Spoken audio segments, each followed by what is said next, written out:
Meus queridos, já estamos aqui no ar com mais um programa Viver com Fé e Saúde, mandando uma saudação especial para todos os brasileiros que estão aqui conosco, que acompanham o Viver com Fé e Saúde de todo esse nosso Brasil maravilhoso, através das plataformas digitais e ainda pela parabólica, pelo canal 321. Um abraço a todos vocês que acompanham, que assistem, que comentam, que mandam mensagens. Muito obrigada por todos vocês que estão conosco. E vocês sabem, nós iniciamos o programa Viver com Fé e Saúde com o quadro Viver com Fé. E o convidado do mês é o Padre Douglas, ele que é Padre Pallottini, trabalha lá na Paróquia Divino Espírito Santo, aqui em Campo Grande, Mato Grosso do Sul. E ele está falando com a gente, pessoal, sobre o tempo pascal, né, que nós estamos vivendo. Vamos acompanhar, então, a reflexão do Padre? No quadro Viver com Fé de hoje, vamos refletir e meditar, então, o Evangelho de João, capítulos 15, versículos de 1 a 8. Esse Evangelho é o da videira, onde somos convidados a permanecer com Cristo, porque Ele é a verdadeira videira. No mundo hoje que pede tanta independência, que nos conclama a sermos independentes de tudo e de todos, podemos até mesmo nos esquecer que jamais conseguiremos ser independentes de Cristo. Quantas vezes talvez tentamos navegar nos mares da vida sozinhos, esquecendo de Cristo, esquecendo da nossa fé, e nesse mar acabamos nos afundando, acabamos nos afogando. Isso acontece porque Cristo não está conosco, porque desprezamos esta videira que nos sustenta. É Cristo, é Deus, o único que pode nos sustentar, que pode dar essa seiva da vida, essa seiva de esperança. É Ele que nos sustenta, é Ele que nos conduz. Por isso, que possamos estar unidos a Cristo, porque é somente nessa união com Ele que teremos força para seguir a nossa vida em meio a tantos desafios que o mundo de hoje nos propõe. E como permanecermos então unidos a Cristo? É somente escutando a sua palavra e depois colocando em prática. É esse o meio que nos fará permanecermos unidos a Cristo. Que possamos então ter um momento privilegiado para escutarmos a palavra de Deus, para também permanecermos unidos a Cristo, porque Ele é a verdadeira videira que sustenta a nossa vida, que sustenta a nossa esperança. O que seria de nós se a esperança não tivesse vindo ao mundo? Volto com você, Cláudia. Padre Douglas, muito obrigada pela sua participação mais uma vez aqui no Viver com Fé do nosso programa. Agora eu quero convidar a todos vocês para juntos acompanharmos o vídeo do tema dessa semana. Vamos assistir? Um levantamento divulgado pelo Conselho Nacional de Justiça sobre processos envolvendo erros na assistência à saúde no Brasil é preocupante. Somente em 2023 foram registrados 25 mil processos de pacientes que sofreram danos materiais ou morais decorrentes da prestação de serviços de saúde. A entidade fez uma comparação entre os anos de 2020 e 2023 e o volume de casos aumentou 35%. Como prevenir os riscos na assistência à saúde? Esse é o tema do Viver com Fé e Saúde desta semana. Olha, pessoal, a relevância deste tema, como prevenir os riscos na assistência à saúde. A nossa convidada falando lá direto de Santa Catarina aqui conosco, que já esteve aqui em nosso programa em outros momentos, é a Daniela Farinella Jora. Ela que é enfermeira, olha aqui o currículo dela, gente, maravilhoso, um mini currículo, né, Daniela? Mestre em Saúde e Gestão do Trabalho, especialista em Gestão Educacional, Saúde Mental Coletiva, coordenadora de cursos na área da saúde do SENAC Santa Catarina. Ela ainda é representante do SENAC Nacional na Comissão Intersetorial de Recursos Humanos e Relações de Trabalho e no Conselho Nacional de Saúde. Olha aí, vai ou não vai trazer tanta tanta informação importante sobre esse tema pra gente? Claro que vai. Então eu te convido a ficar por aí, reunir toda a família, que já já nós estamos conversando com a Daniela no próximo bloco. Agora nós vamos pro intervalo e voltamos já já com o programa Viver com Fé e Saúde.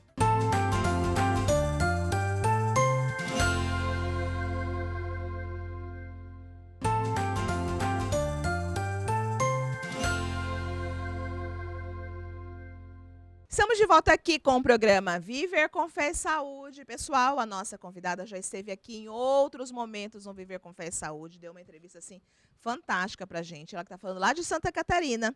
O tema do nosso programa nessa semana é como prevenir os riscos na assistência à saúde. Olha que relevante. Nossa convidada, Daniela Farinella Jora. O currículo dela aqui, o mini currículo, né? Vamos dizer assim, o currículo reduzido. Daniela, ela é mestre em saúde e gestão do trabalho, especialista em gestão educacional, saúde mental coletiva e coordenadora dos cursos na área da saúde do SENAC Santa Catarina. Ela ainda é representante do SENAC Nacional na Comissão Intersetorial de Recursos Humanos e Relações de Trabalho e também no Conselho Nacional de Saúde. Daniela, seja muito bem-vinda novamente aqui ao nosso Viver com Fé e Saúde. Obrigada, prazer em revê-la, obrigada novamente pelo convite. Fico muito feliz e honrada em poder contribuir e falar de um tema tão essencial e tão sensível, na verdade, para os serviços de saúde. E eu espero que a gente possa fazer uma linda entrevista, podendo disseminar esse conhecimento e inspirar as pessoas que estão nos assistindo. Sem sombra de dúvidas, um tema tão delicado, não? Mas antes de nós começarmos o nosso bate-papo, quero que você se apresente para todo o Brasil que está nos acompanhando. Quem é a Daniela Farinella Jora? Então, você já falou um pouquinho do meu currículo, e eu sou enfermeira há 21 anos, né? Além de enfermeira, sou mãe do Gabriel. O Gabriel tem 11 anos, é meu único filho, é um menino que me inspira muito, que me desafia nessa jornada de ser mãe, né? Além de trabalhar, na verdade, com saúde, com formação, eu tenho basicamente 18 anos de experiência na formação na área da saúde, tanto no nível técnico como graduação e pós-graduação. Então, eu milito bastante tempo nessa área. E quando eu estava na assistência, na atenção primária, sou enfermeira de atenção primária, eu busquei também me qualificar nessas áreas, porque quem trabalha com educação e com saúde tem que estar constantemente buscando formação continuada, se qualificando, porque são áreas extremamente essenciais e sensíveis no processo de formação, né? Hoje também eu represento o SENAC Santa Catarina dentro do ecossistema de educação e inovação e tecnologia em Santa Catarina. Então, eu estou dentro da vertical de saúde da CAT. A CAT é a Associação Catarinense de Inovação aqui em Florianópolis. É um ecossistema que conecta players de saúde, de inovação aqui no estado. Eu estou dentro da ABEM Santa Catarina e da ABEM Nacional, dentro de uma comissão de educação, discutindo novas perspectivas para a formação da enfermagem, tanto em Santa Catarina como no Brasil. A gente está num grande projeto agora, nós vamos desenhar as diretrizes nacionais da formação do técnico, né, no técnico de enfermagem no Brasil. E dentro do Conselho Regional de Enfermagem de Santa Catarina, eu faço parte da Comissão de Inovação e Empreendedorismo, né? Faço parte desse movimento aqui no estado, um movimento para engajar e fomentar o desenvolvimento do empreendedorismo na enfermagem. A enfermagem é uma das profissões que mais tem trabalhadores dentro das equipes de saúde, né? Além do Conselho Nacional de Saúde, que você já mencionou, que eu represento, na verdade, o SENAC Nacional dentro do Conselho Nacional de Saúde. Então, a gente se conecta com o ecossistema, visando melhorar o processo de formação e trazendo novas discussões na área da saúde. Basicamente isso. E incrível assim como o seu rosto vai se transformando quando você vai falando sobre as coisas que você ama, e dentre elas a do seu filho, né? Que coisa mais linda. E isso é que fortalece, sobretudo, né? Para que você possa desenvolver com excelência todo esse trabalho que você tem. E dois pontos bem importantes você trouxe. A primeira também é a questão do constante aprimoramento. A gente nunca sabe tudo, sempre tem algo a mais. A ciência vai avançando e vai trazendo novidades para a gente, e nós que trabalhamos com vida é tão importante, né, esse aprimoramento. E a outra questão a enfermagem, né? O maior número, de fato, na equipe que tem é da enfermagem. E eu trabalhando, tendo a equipe com que eu trabalho também no hospital, a gente sabe que tem coisas que o nosso paciente fala para a enfermagem e não fala para a psicóloga, para o fisioterapeuta, para o nutricionista, para o médico. Então, existe esse vínculo mais próximo com a enfermagem, essa profissão fantástica que há, não é, Daniela? Sem dúvida. Eu vou falar algo aqui, não quero que pareça corporativismo da minha área falar isso, né, como enfermeira, mas eu sempre falo isso para os meus alunos, né, na pós-graduação, para os enfermeiros, que a enfermagem é a profissão que mais tempo passa do lado do paciente. Nas 24 horas do dia, nos 365 dias do ano, é a enfermagem que mais tempo está aí, à beira-leito. E diria mais, quem mais tempo passa do lado do paciente é o técnico de enfermagem, né? Então, a gente é uma profissão realmente de grande impacto, de grande relevância para a sociedade, obviamente, junto num time, numa equipe multiprofissional, que faz toda a diferença para que a gente possa devolver esse paciente para o seio familiar, para sua família, de forma melhorada, em convalescência, que ele possa, de fato, voltar para o seu dia a dia da sociedade, né? Exatamente, mas vamos lá. Como prevenir os riscos na assistência à saúde? Conta pra gente os principais riscos enfrentados pelos profissionais de saúde no ambiente de trabalho, Daniela. Então, a literatura aponta, né, 5 principais, né, que são os riscos físicos, químicos, biológicos, ergonômicos e, por último, né, nos últimos tempos, a questão dos riscos de acidentes, né. Então, um profissional de saúde, né, a equipe multiprofissional, ela está exposta a esses principais riscos dentro do processo de trabalho em saúde, principalmente riscos biológicos, e os riscos ergonômicos, né, por conta da função, da ocupação. Então, os profissionais de saúde, eles lidam, na verdade, quando a gente pensa num dos cuidados da enfermagem, por exemplo, que é o banho no leito no paciente acamado.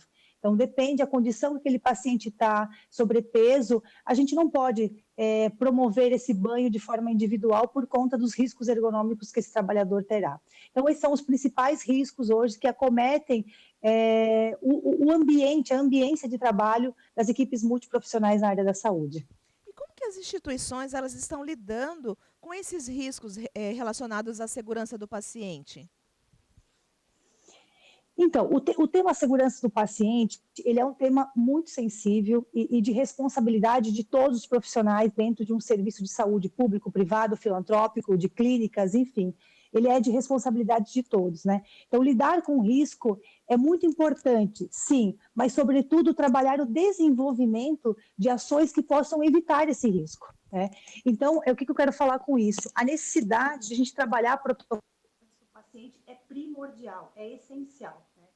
Então, não adianta a gente só olhar para a questão do risco, até porque a gente precisa desenvolver uma cultura de segurança do paciente dentro da instituição, lembrando que todos nós somos corresponsáveis.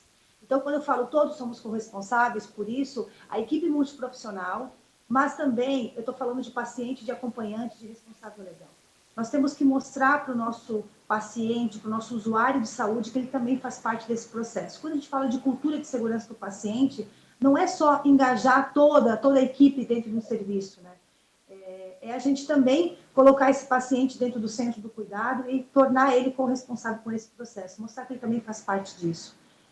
Faz parte disso. E uma coisa importante, quando a gente fala nessa jornada desse paciente dentro do serviço de saúde, é uma jornada que ela começa já no momento em que a gente agenda uma consulta, em que a gente agenda um procedimento. Ali no agendamento, a gente já começa, então, a trabalhar com normativas de segurança do paciente, pensando em relação à questão da identificação dele, para que a gente não tenha o paciente, na verdade, não troque esse paciente durante o procedimento ou na hora que a gente vai acolher ele, né? Então, eu vejo isso como algo essencial que as instituições têm que trabalhar, principalmente essa questão da cultura de segurança do paciente, envolvendo a equipe multiprofissional e envolvendo o paciente e seu acompanhante. A gente não pode esquecer dele. A gente fala muito do cuidado com o paciente, muito, muito.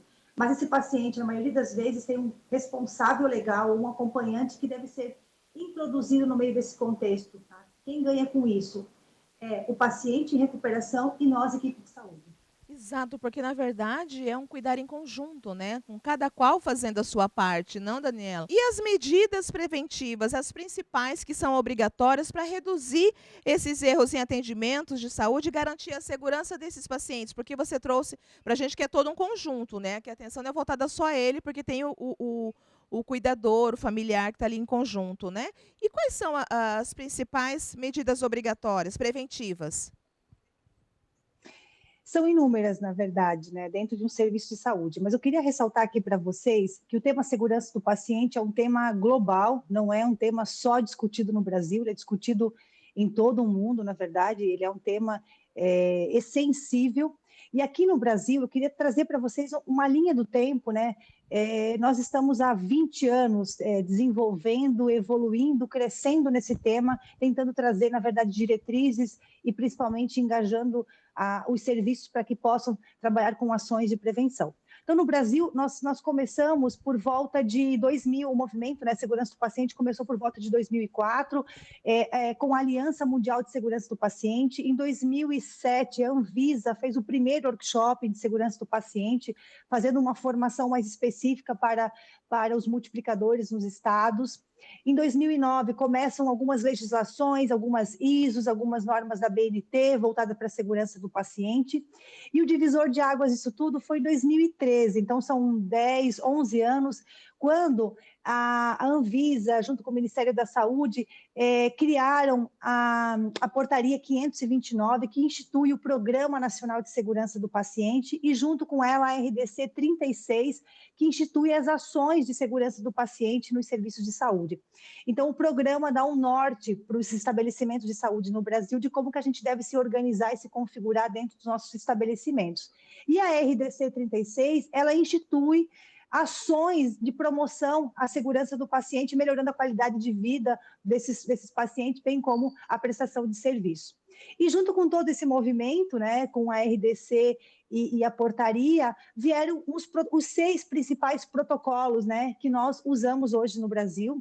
Obviamente que eles são 6 protocolos básicos, né? A partir deles, os serviços têm autonomia para criar novos protocolos, mas são eles o protocolo de cirurgia segura, o protocolo de identificação do paciente, de prevenção de úlceras de pressão, higienização das mãos, prevenção de queda, e o 6º protocolo, que é segurança na prescrição de medicamentos. Então, esses protocolos são os protocolos bases essenciais que nós usamos dentro dos estabelecimentos de saúde, hospitalares, clínicas, públicas, privadas e filantrópicas, para normatizar e organizar o nosso trabalho para gerar segurança no cuidado e também segurança para nós, trabalhadores, Claro. né? Então, porque a gente também tem que olhar para isso, né? Não só olhar para a segurança do paciente, mas a segurança desse trabalhador que está ali no front, né? Claro, sem sombra de dúvidas. É uma via de mão dupla, né, essa questão da segurança, né? Porque, como você falou, não é só para o paciente familiar, mas também para o trabalhador também que está ali desenvolvendo esse trabalho, né? Fala para a gente agora em relação a essa questão da tecnologia. Como que ela está sendo utilizada para mitigar esses riscos na assistência à saúde? A tecnologia é nossa aliada, né? A gente Muito. tem vivido momentos disruptivos em relação a isso, né? A pandemia trouxe muito essa disrupção, né? Quando a gente pensa o tanto de avanço, né? A pandemia, na verdade, da Covid, por exemplo, foi um momento de muita vulnerabilidade social, política, entretanto, de muitas oportunidades, né? Então, junto com isso, a gente tem, na verdade, um aporte de tecnologia gigantesco nos últimos anos, e isso faz com que a gente possa, de forma precoce, fazer diagnóstico precoce, a gente possa monitorar os pacientes e gerando mais qualidade de vida e mais também segurança da nossa entrega, do nosso cuidado, né? Então, hoje nós temos, na verdade, inúmeros aplicativos, né, que a gente baixa lá na loja de aplicativos dos nossos celulares, que são aplicativos que fazem acompanhamento da nossa condição de saúde, para a gente organizar os nossos medicamentos, para mandar alerta daquilo que a gente tem que fazer, ou uma consulta que nós agendamos. Então, tem muitos aplicativos que a gente pode utilizar a nosso benefício, né?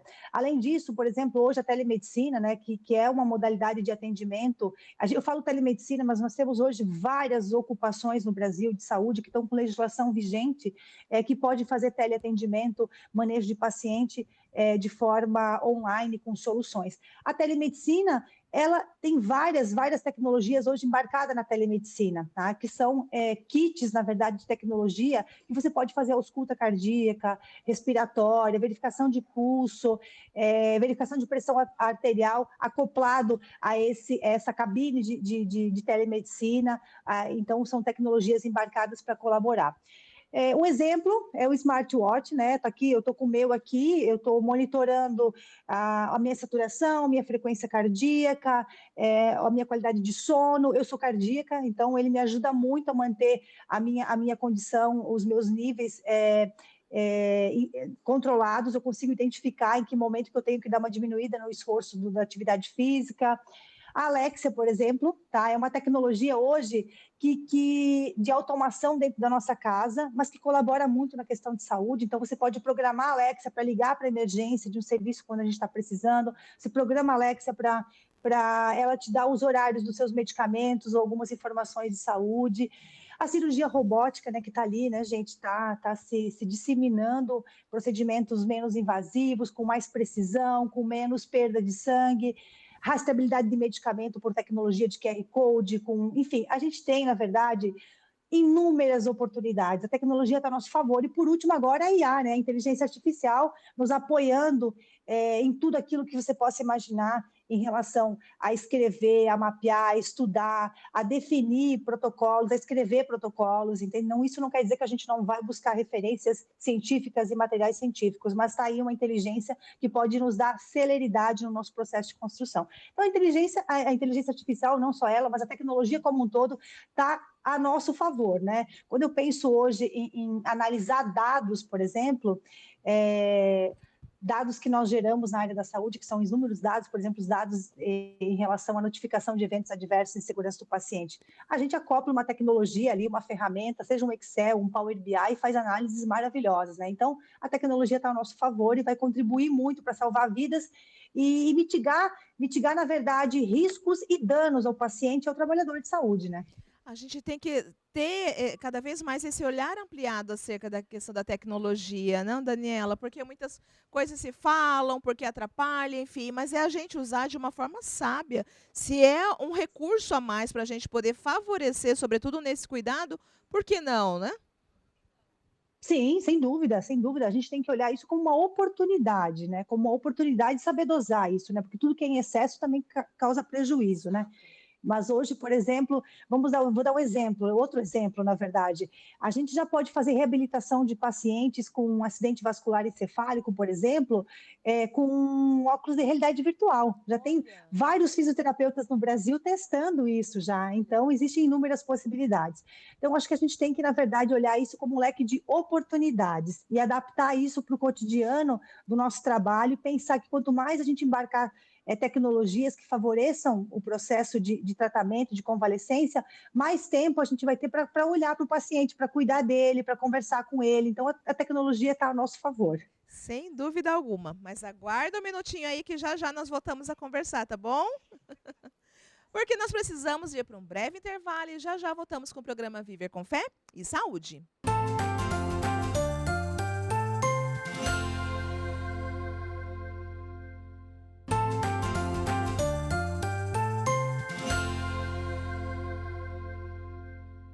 Aqui estamos de volta com o programa Viver com Fé e Saúde. Pessoal, que relevância do tema.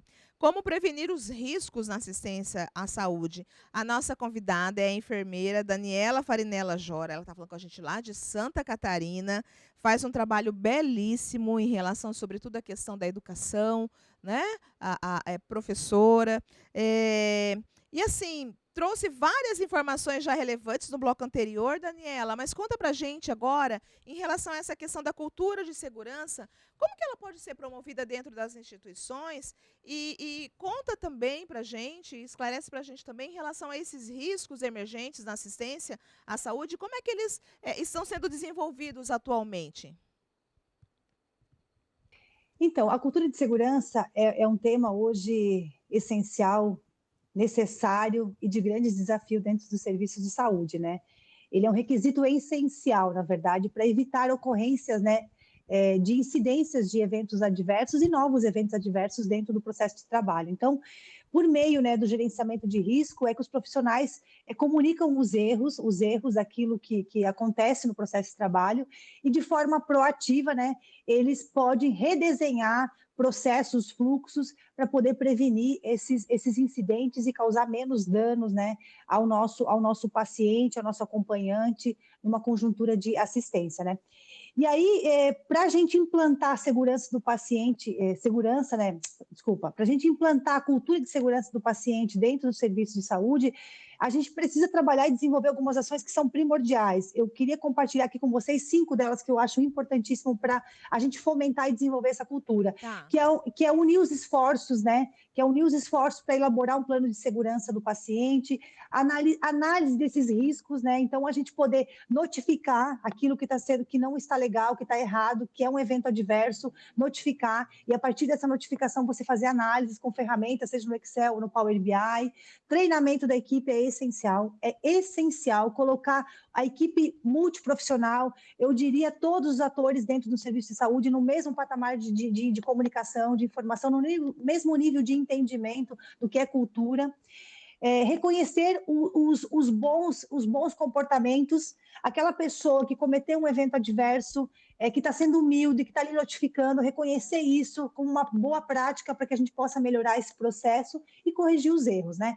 Então, assim, na verdade, são informações, são ações importantes para a gente poder fomentar e implantar essa cultura de segurança do paciente dentro das instituições. E quando a gente fala de riscos emergentes na assistência, que esses riscos são decorrentes de situações não tão confortáveis dentro do processo de trabalho, eu queria chamar a atenção para vocês em relação aos riscos da saúde do trabalhador.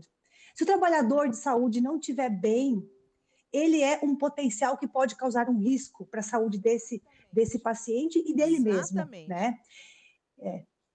E assim, Em- é tão importante você trazer isso, porque muito se fala de que o profissional de saúde, principalmente na figura da enfermagem, são os heróis, né? E não tem herói, né? Não tem paciente herói, não tem profissional da saúde herói. Somos todos seres humanos que estamos lá com todas as nossas potencialidades, mas também com as nossas fragilidades. Por isso que tão importante quanto a questão do aprimoramento que nós falamos lá no bloco anterior, é também o cuidado com este profissional, não, Daniela?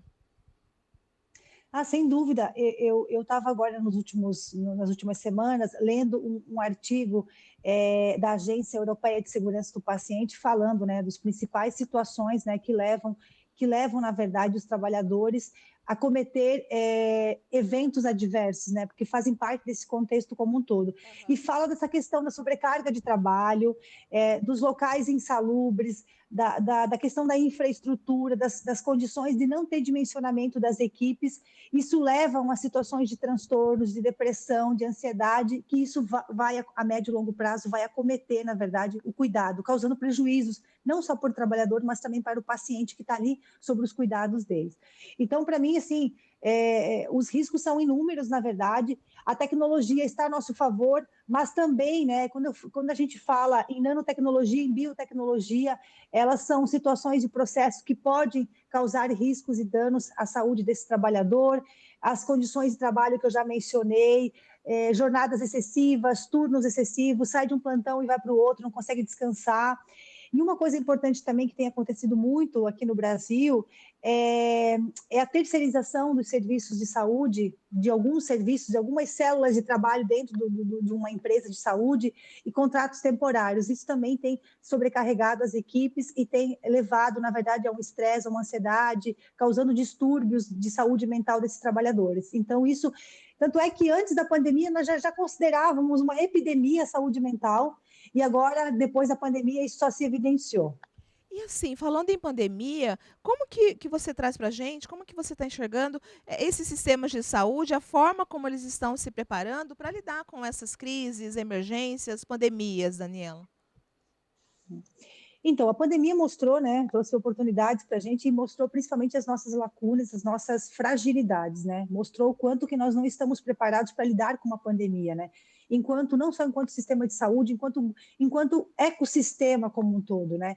Então, eu acho que a gente viveu um momento muito complexo, né, nesses 3 anos de pandemia, mas também trouxe muitas reflexões, e uma delas é a importância da gente trabalhar com plano de contingência.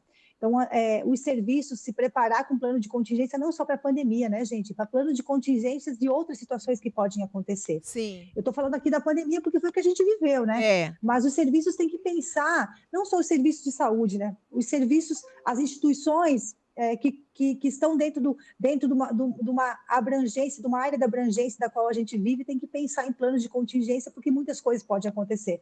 Então, se eu vivo, por exemplo, numa cidade onde é uma serra, onde tem muitos acidentes de ônibus, eu tenho que ter um plano de contingência. Porque se cai um ônibus numa ribanceira com um grande número de pessoas, eu tenho que saber para onde eu vou direcionar esses pacientes para a gente poder salvar a vida dessas pessoas. Então, eu acho que, assim, o sistema de saúde aprendeu muito com a questão da pandemia, a questão da falta de insumos, né? A gente tinha basicamente 85% da compra dos EPIs eram vindo de fora. Isso mostrou um monte da escassez que nós vivemos em relação aos EPIs. E os EPIs foi um dos motivos também que deixou os trabalhadores muito ansiosos, muito preocupados, porque eles não queriam se contaminar, mas estava tendo falta de EPIs, né? Eu acho que o sistema de saúde, ele tem... A pandemia mostrou o quanto que a gente tem que melhorar. E, para mim, uma das principais oportunidades é os planos de contingência, preparar as pessoas e as questões de tecnologias e insumos. Fala para a gente sobre essa questão dos direitos dos pacientes em relação à segurança e como que eles podem ser protegidos enquanto eles recebem essa assistência de saúde. Então, eu ouvindo você falar, fazer esse questionamento sobre os direitos, eu queria falar também dos deveres dos pacientes, né? Acho que a gente tem, enquanto equipe de saúde, estudando o sistema de saúde, tudo aquilo que a gente vivencia hoje, a gente precisa trabalhar como educador, promovendo, né, e sensibilizando esse usuário, família e comunidade para ser corresponsável pelo seu processo de saúde e doença, né? Porque isso eu acho que é um dos principais motivos, né, que levam, na verdade, ao colapso de alguns serviços, né? Porque o paciente, ele está aqui o tempo todo cobrando os direitos deles, mas ele também tem que exercitar os seus deveres, né? Porque é uma via de mão dupla em relação a isso.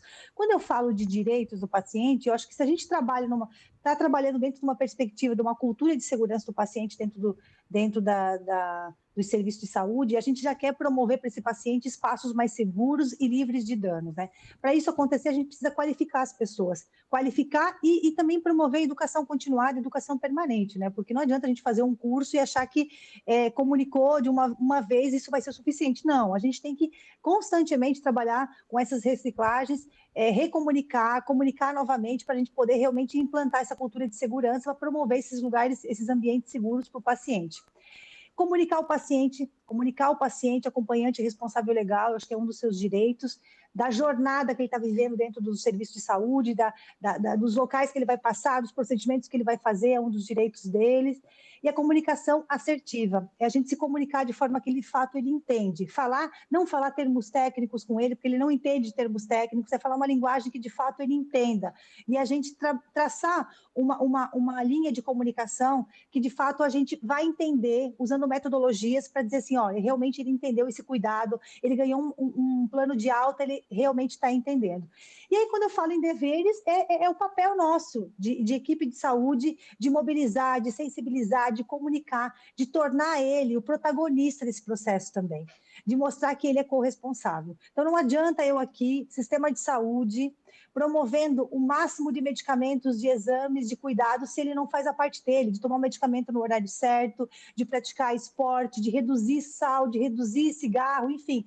Ele tem que entender que ele tem que dar a contribuição dele, que é 50% desse cuidado. Então, eu não falaria só de direitos, eu falaria de direitos e deveres, porque eu acho que esse é um dos papéis primordiais das equipes, sensibilizar o usuário para os seus deveres também. Exatamente, até porque trabalhando dentro de um ambiente hospitalar também, é tão importante fazermos, sobretudo, a questão da psicoeducação em relação aos processos hospitalares, né?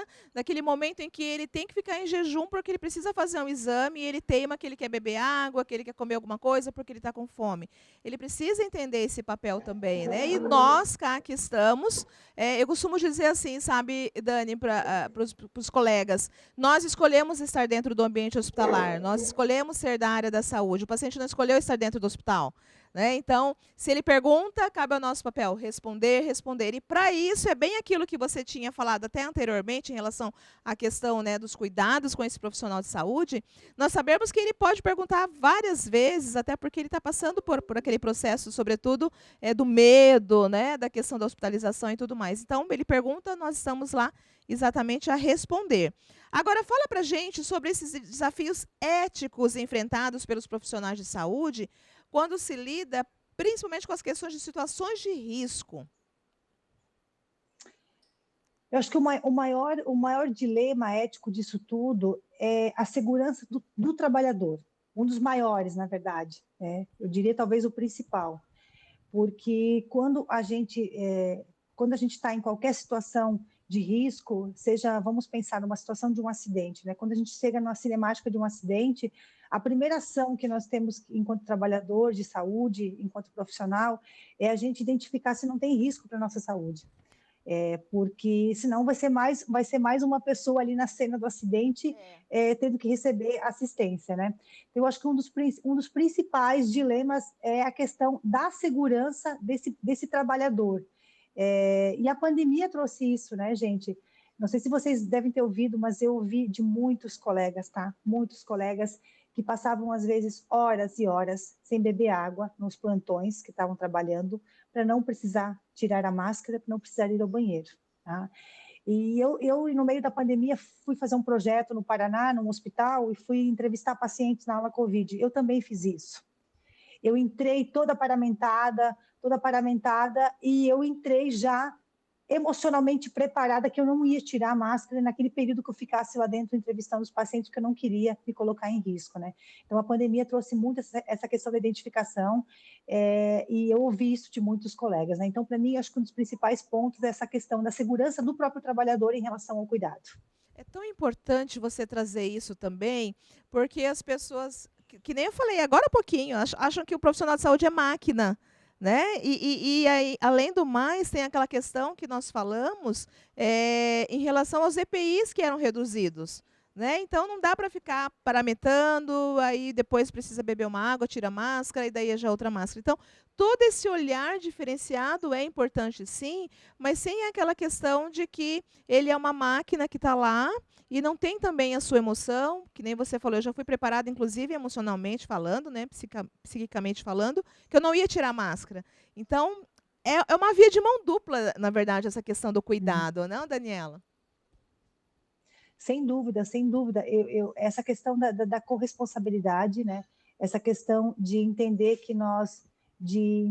e saber que nós fizemos um juramento, que nós estamos aqui para cuidar do usuário, família e comunidade em todos em seus aspectos e suas necessidades, desde o nascimento até o processo de morte e morrer. Em todas as suas condições também, né? Porque, às vezes, dentro dos seus preceitos religiosos, alguma ação não é favorável diante dos meus preceitos éticos, só que eu fiz um juramento, eu estou ali para cuidar das pessoas, né? Numa discussão que nós tivemos falando de questões éticas dentro de uma aula da pós, uma colega nossa estava falando um pouquinho da percepção dela em relação à conduta, né, dos pacientes em relação a algumas situações de transplante de sangue, ou às vezes até em questão do próprio aborto humanizado, porque no Brasil, tem situações que o aborto pode acontecer, tá? Em caso de estupro, em caso de anencefalia. Então, nessas condições, como que você lida? Porque tem pessoas que não querem participar desse processo, e elas podem, né? Está no seu código, pelo menos na enfermagem, está no nosso código de ética, que eu posso me ausentar desse cuidado desde que eu chame outro colega para continuar na assistência, né? Então, os impactos, na verdade, são inúmeros, né? E eu acho que esse é um tema muito sensível, que não se esgota para a gente falar, mas que a gente tem que estar o tempo todo revisitando e discutindo, para que a gente trabalhe as questões éticas de uma forma reflexiva, não muito impositiva, né? Porque nós temos que cumprir o nosso papel enquanto equipe, enquanto responsável por aquele paciente. Exatamente. Aproveitando essa sua fala para a gente da importância exatamente desse tema, de nós trazermos para que as pessoas possam cada vez mais se conscientizarem em relação a isso e ser tomado também de reflexão, né? Fala para a gente da importância de você estar conosco falando sobre esse tema tão importante. Então, eu acho que a principal mensagem eu deixaria para a governança dos serviços de saúde, para os gestores, na verdade. Não que as equipes não sejam corresponsáveis, não é isso, ao contrário, mas quando a gente fala em cultura de segurança do paciente, a gente tem, na verdade, uma grande quebra de ruptura ali para a gente fazer em relação aos gestores, aos CEOs, à diretoria, entender que a gente tem que investir nisso, que a gente tem que trabalhar numa cultura não punitiva. Então, eu deixaria uma mensagem para essa governança, que ela apoie e participe das ações de gerenciamento de risco dentro dos serviços de saúde, né? Hoje nós temos pesquisas no Brasil apontando que de 12% a 16% dos custos dentro de um hospital, eles são provenientes de eventos adversos, de erros, de danos. Então, isso é muito mais do que o dinheiro, tá? Que o dinheiro, sim, causa um impacto, né? Porque o estabelecimento de saúde é uma empresa, ela tem que ter um equilíbrio financeiro e econômico, né? Causa um impacto gigantesco. Mas a gente está falando de eventos que muitas vezes levam ao óbito. E levando ao óbito, a gente está perdendo um paciente na nossa mão e a gente está não entregando uma vida de volta para sua família, para o seu seio familiar. A gente está ali cuidando do amor da vida de alguém e que se a gente não devolver ele para sua casa, é uma perda inestimável, que não tem dinheiro que pague.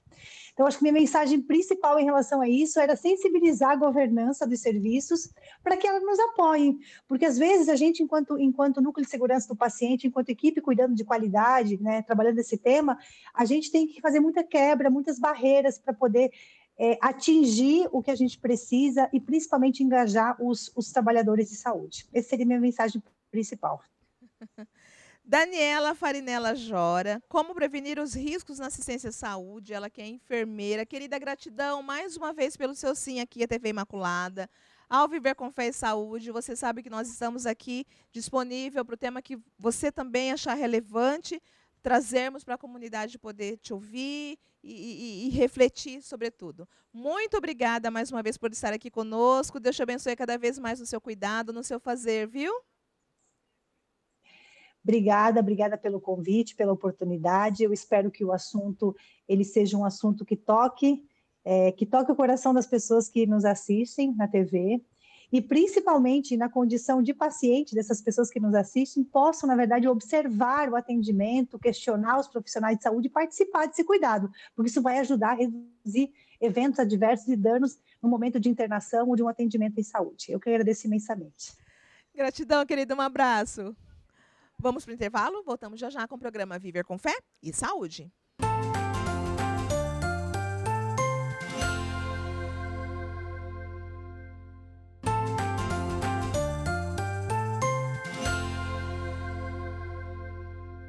Aqui estamos de volta com o programa Viver com Fé e Saúde, agradecendo mais uma vez a Daniela, o Senac, que disponibilizou essa pessoa maravilhosa, fantástica, muito competente, para trazer informação relevante para a gente, não, pessoal? O programa Viver com Fé e Saúde está quase chegando ao final, mas nós ainda temos o quadro Viver com Saúde. A convidada aqui do nosso mês é a Sidneia Ajala, ela que é educadora física, está trazendo informação aqui para a gente, ela é assessora esportiva.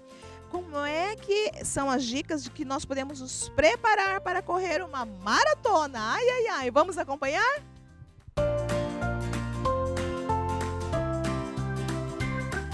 Nossas dicas de hoje vão para o Viver com Saúde, um maratonista. As pessoas que estão se preparando para iniciar essa distância provavelmente já estão um tempo de preparação.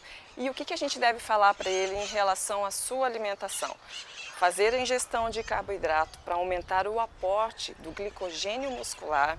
Isso vai fazer com que ele evite a fadiga, a quebra, vai melhorar o seu rendimento e, consequentemente, aumentar a energia. A sua alimentação balanceada provavelmente já foi iniciada com um profissional da nutrição e ele no dia da prova não vai testar nada, nenhum alimento diferente, tudo que ele já vem fazendo ele vai manter. Então, géis ou qualquer outro líquido que alguém venha e fale para você, teste esse no dia, não vai dar certo. Mantenha o que você já vem fazendo. No caso da hidratação, a ingestão de eletrólitos ela vai fazer com que você evite a cãibra, uma fadiga, uma dor de cabeça. Então, manter no dia da prova, a cada 45 minutos mais ou menos, essa ingestão vai te ajudar muito. Lembrando que descanso pré-prova também é muito importante. Então, vamos lá para os 42 197 metros. E essas foram as nossas dicas de hoje, Claudinha.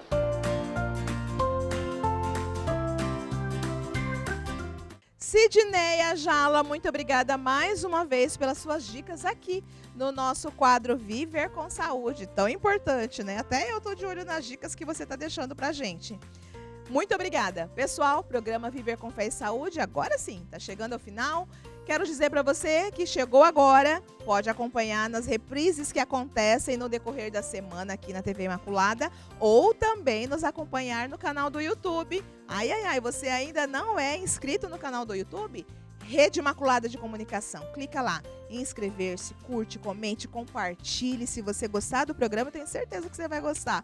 Compartilhe para alguém que você acha importante também, que tem as informações que nós trazemos aqui. E se você quiser dar sugestão de pauta, pode usar também o nosso canal do WhatsApp, 67-993470532. Eu espero pelo seu recadinho, viu? Pela sua sugestão de pauta. Agora sim, Viver com Fé e Saúde encerrando, mas sem antes não agradecer, como não, né? A Armileide Modas que investe, que é a madrinha da evangelização, a madrinha aqui do Viver com Fé e Saúde. Pessoal, as estampas, elas são selecionadas de acordo com a silhueta de cada mulher e vocês não têm ideia do quão confortáveis são as roupas da Armileide Modas. E eu te convido a visitar o site, você vai ficar apaixonado e as entregas são para todo o Brasil. www.armileide.com.br ou também no 67999760465. Um beijo para todos vocês da Armileide Modas.